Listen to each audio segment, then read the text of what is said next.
好多人選擇做 day trade 係因為聽講可以快啲賺錢，好多人選擇做 swing trade 係因為我冇時間睇盤，兩個原因都係錯。選擇交易方式唔係選擇賺錢速度，係選擇一個適合你嘅生活條件同心理特質嘅方式。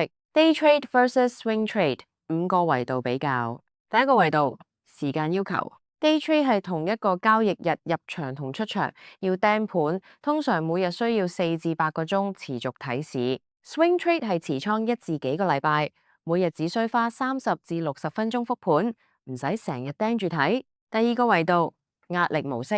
Day trade 係高頻決策，短時間內要做好多個判斷，壓力集中，一日可以有10幾單，每單都要快速反應。Swing trade 係低頻決策，每個禮拜可能只有1至3單，有時間諗清楚，但係要忍受持倉期間嘅浮虧波動。第三個維度，技術要求。Day trade 要精通短線 K 線、level 2報價、盤口閱讀以及極快嘅執行速度。Swing trade 要掌握日線、週線嘅趨勢分析、支撐、阻力識別、板塊輪動邏輯。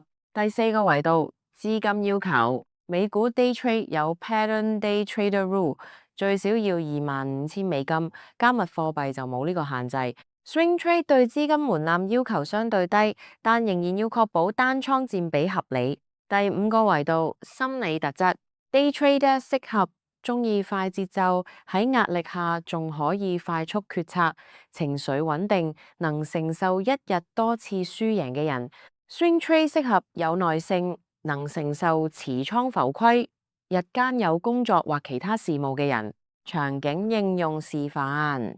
阿明係朝9晚6嘅上班族，中午有30分鐘休息，去嘗試做 day trade，因為朋友話可以賺快錢。結果開市嗰陣睇唔到盤，只能喺廁所偷偷用電話落單，情緒緊張，判斷失誤，連續2個禮拜虧損。同一個阿明改做 swing trade， 每晚用40分鐘復盤，週末做計劃，設好止損掛單，結果心情輕鬆，計劃清晰，第1個月實現微利。同一個人換咗一個適合自己嘅方式，結果完全唔同。3大錯誤拆解。錯誤1，選 day trade 係因為想快速賺錢。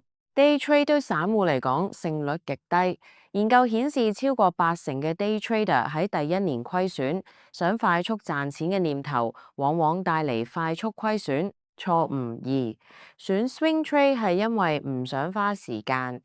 Swing trade 唔係唔用功，係集中用功，你仍然要做嚴格分析，設好計劃，復盤每一單。懶人做 swing trade 一樣會輸。錯誤3，兩種都試，兩種都唔精。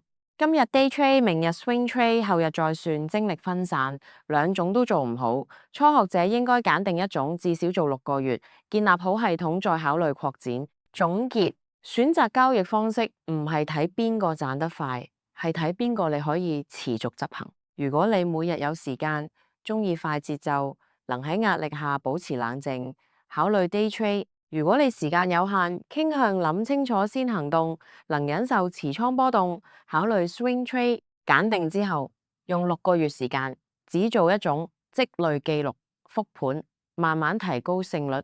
下一集我哋講交易最重要嘅3樣嘢：心態、風險、紀律，缺一不可。